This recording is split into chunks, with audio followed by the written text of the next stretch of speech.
everybody. Got a book haul today. There's 1, 2, 3, 4, 5, 6, 7, 8, 9 books. Something like that. These all came from the Little Free Library. This one is Look Homeward Angel by Thomas Wolfe. Apparently it was a library book at one time. Apparently from Meigs High School. And they tossed it. A lot of folded pages. But it's one I've heard of. I don't really know anything about it. Of course, no dust jacket, so I can't tell you much about it.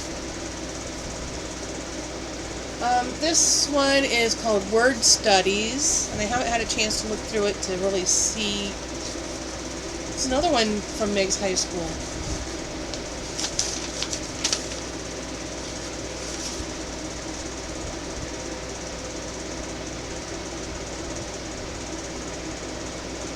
Huh. So apparently somebody has done some exercises and don't know, anything about it. So this looks like it's a, not a grammar book, but like a vocabulary book.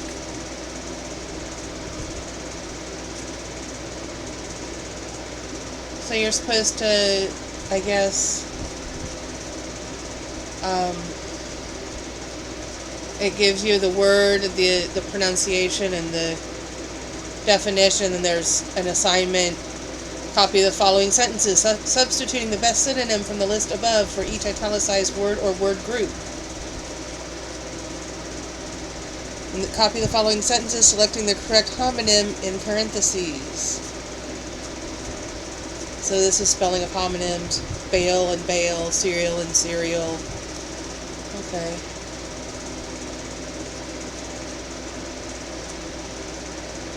Words ending in ly, ward, or wise. Huh. Words ending in er. So yeah, this looks like it would be pretty interesting to take a look at, especially if you're going to be a teacher.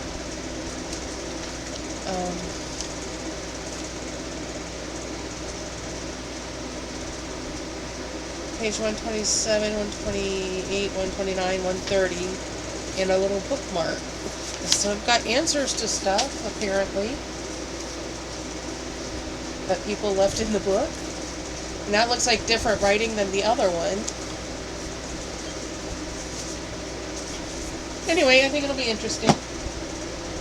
This is On the Other Side of the Hill, which is one of the Little House, Rocky Ridge Years books, not by Laura Ingalls Wilder. It's by Roger Lee McBride. I picked up one of these the last time I was there. Hopefully it's not the same one. I don't know how many are in that particular series. I've never read any of them. This one is called I Before E Except After C. Old School Ways to Remember Stuff. So I think this is going to be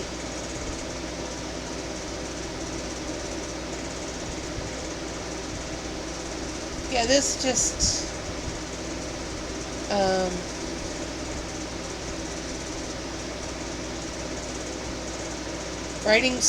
I never saw this one before. Writing stories. Don't forget the main elements of storytelling: viewpoint, mood, plot, characters, theme, setting. If the VMPCTS acronym doesn't roll easily off the tongue, this phrase should help keep it firmly in mind. Very many pupils come to school. Viewpoint, mood, plot, characters, theme, setting. Huh.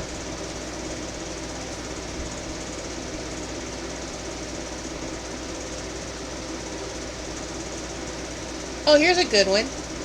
On commas. A cat has claws at the end of its paws. A comma is a pause at the end of a clause.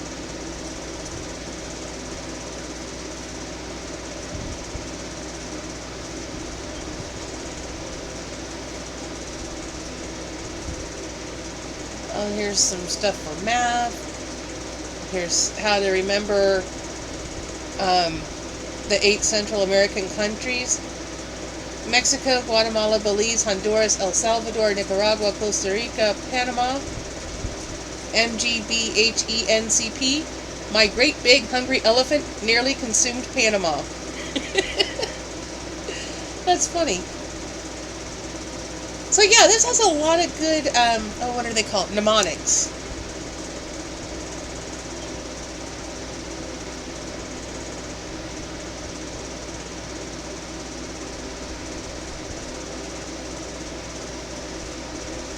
Yeah, this will be good. There's a whole bunch of,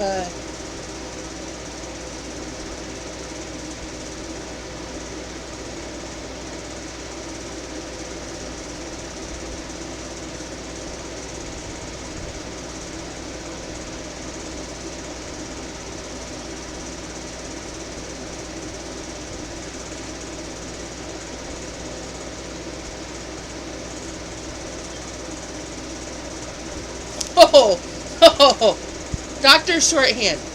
Doctors-to-be develop their sense of humor as students and refine it throughout their careers. Consequently, doctors have been known to write F. Bundy on patients' notes if their prognosis is grim. Fucked, but unfortunately not dead yet.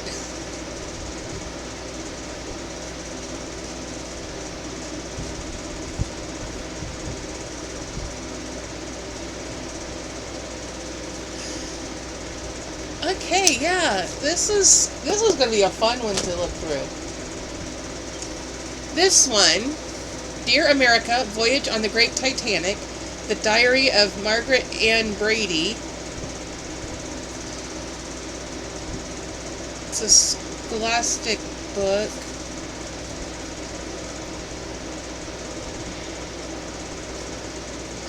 By Ellen Emerson White.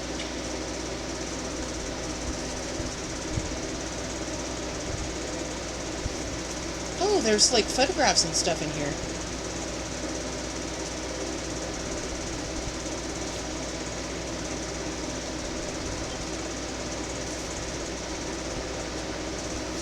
I thought this would be interesting. I feel like it's probably a middle grade. But sometimes there's really good stuff in middle grade. And I'm interested in Titanic stories, so that sounded good. Here's Who Ran My Underwear Up the Flagpole by Jerry Spinelli. The author has won a Newbery Award, and I thought, might be a fun one. I like the title anyway. This is Penny from Heaven by Jennifer L. Holm, 2-time Newbery Honor winning author, and it's got a Newbery sticker on there. Newbery Honor book. Don't know what it's about. It's 1953, and 11-year-old Penny's summer is turning out to be full of unpleasant surprises. Penny dreams of a summer of butter pecan ice cream, swimming, and baseball, but nothing's that simple. For starters, she can't go swimming because her mother's afraid she'll catch polio at the pool. To make matters worse, her favorite uncle is living in a car. Her nanny cries every time her father's name is mentioned, and the two sides of her family aren't speaking to each other. On top of it all, Penny's mother is dating the milkman. When it rains, it sure does rain. But Penny's learning that, like the song says, even the darkest clouds may contain pennies from heaven. Might be interesting. This one's called The Downstairs Neighbor by Helen Cooper. Can you keep a secret when you live under the same roof? From her downstairs apartment in suburban London, Emma has often overheard the family above her, Steph, Paul, and teenage daughter Freya, but has never gotten to know them, until one day she hears something that seizes her attention. Freya has vanished. Police question everyone who lives in the building, including Emma and local driving instructor Chris, who was the last person to see the teenager before she went missing. The effects of the disappearance ripple outward among the building's inhabitants, revealing devastating mistakes and long-held secrets, including a child gone missing 25 years earlier and a shocking murder. It is soon clear that the past never stays where we leave it, and that homes can be built on foundations of lies. That sounds interesting. I'm going to guess this came from Dollar General, because that looks like one of their stickers. and it's got a sticker put over the original UPC. Doesn't matter where it came from. So here somebody's put a sticker to cover up part of... this is Texas Drive by Bill Dugan. This one's a Walmart, because it's got the WM.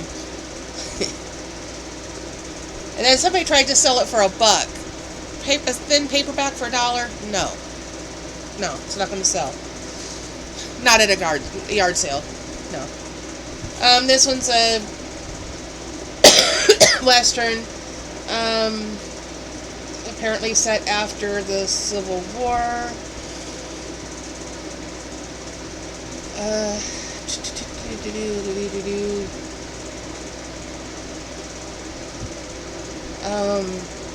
Brothers have been changed by the war. One gets a mean streak, the other is determined to never kill again. Their ranch is attacked by Comanches, causing a rift between the brothers.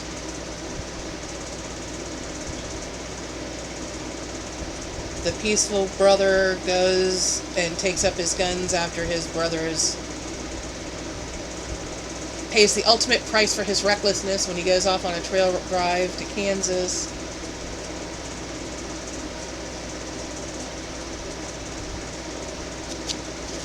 Sounds like standard Western fare. Speaking of which, it's June, and June on the Range is happening right now, so basically read Western books for the month of June. I've already read 2. I read 2 of them today, actually.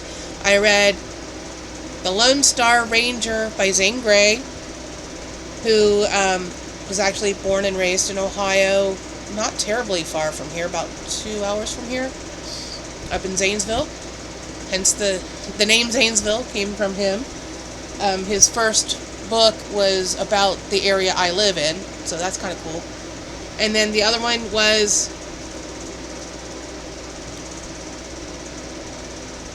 Rider of Lost Valley? It was a Louis L'Amour book. Personally, I prefer Louis L'Amour's writing style over Zane Grey. They're both good if you're into Westerns.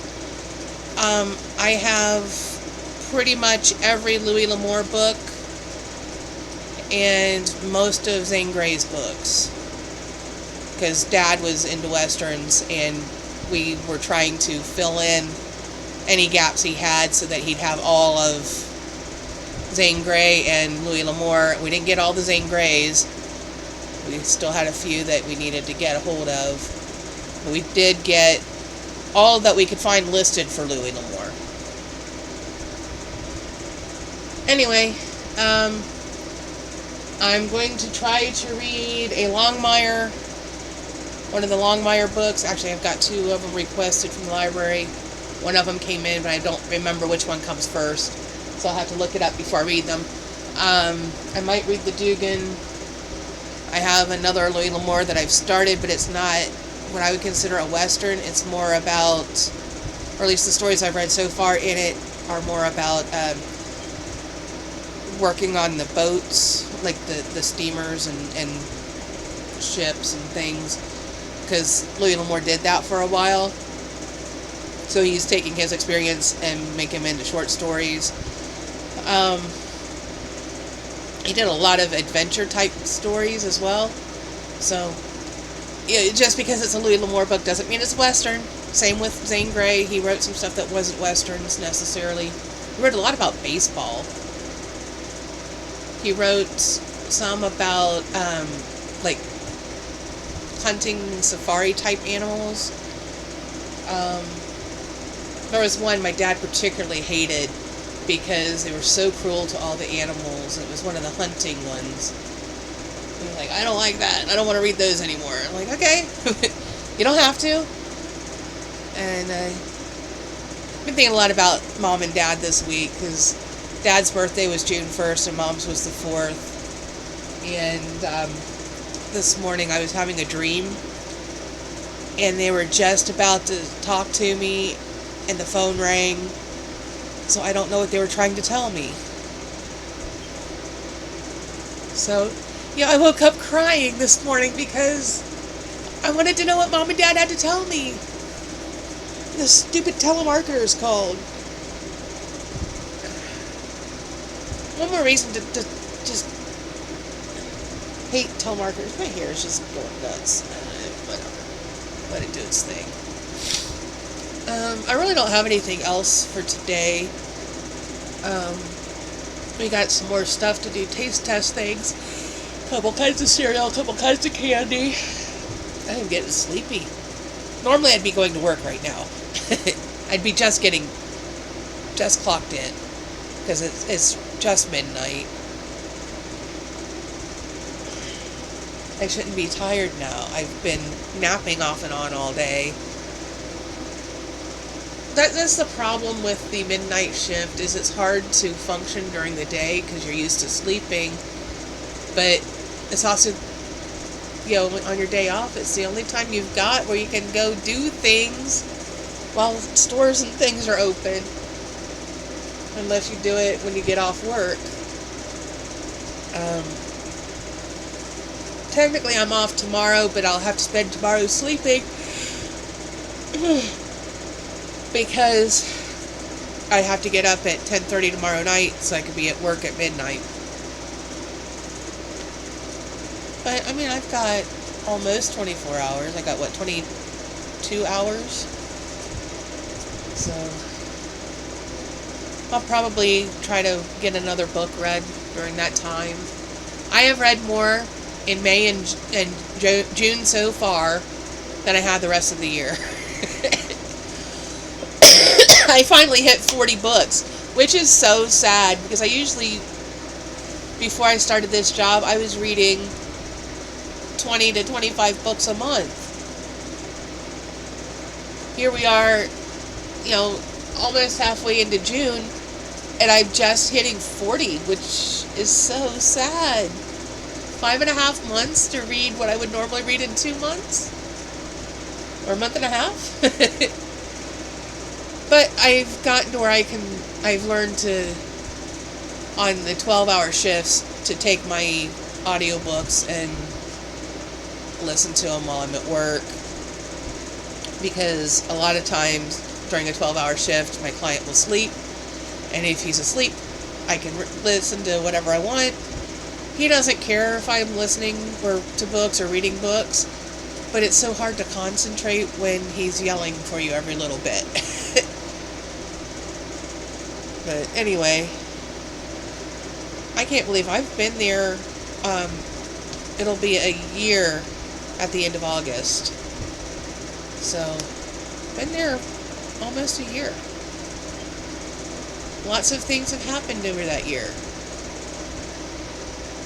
Including, my boss, who started the company, passed away back in January, end of January.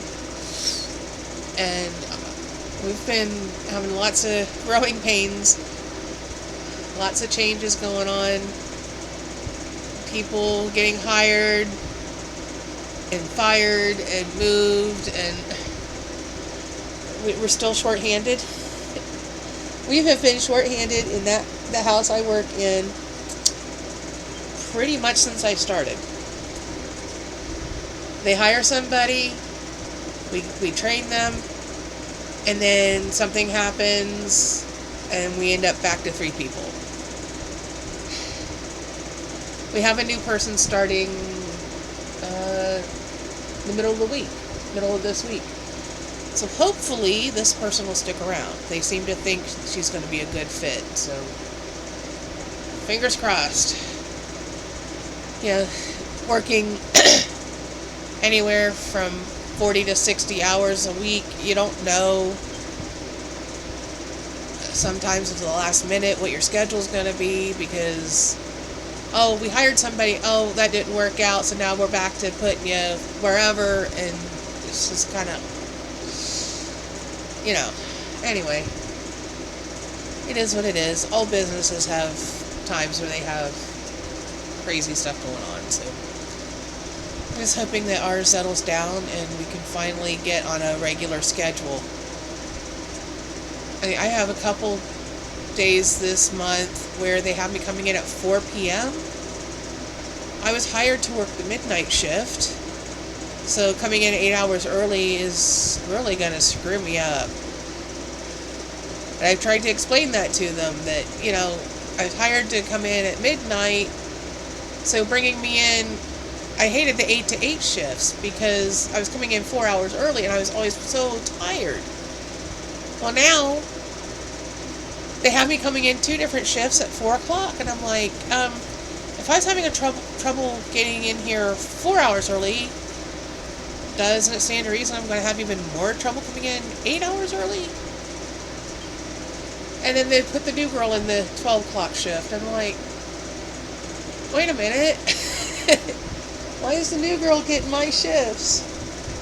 But, oh well, whatever. We'll figure it out. Hopefully, it'll be straightened out. And we'll have somebody who's actually good and fits in and stays. Anyway, that's all I've got. I gotta stop rambling on about work, because work is a boring topic to discuss. And I'm sure y'all are probably, if you've managed to stick around, probably going, why is she still talking about work? Alright, so books. I read some. I got some. Gonna read some more. You know how it is. This is supposedly a book channel. I do very little bookish stuff. I can't my hair just... Oh, whatever. I'm going to see if I can do something about this craziness on my head. It's just... it's doing what it wants. Actually, I think I'm going to make my bed and maybe watch a movie. I have The Whale sitting here. I hope it's as good as everybody says. I liked Brendan Fraser back in the day, you know. So, I mean, I know he's a good actor, so I'm hoping it's as good as everybody says. I guess I'll find out if I watch it. Alright, I'll see you in the next one. Remember to do all the YouTube things, comment, like, share, subscribe. Ring the bell icon to be notified of future uploads, should the YouTube gods deem it worthy. And we'll see you in the next one. Bye-bye.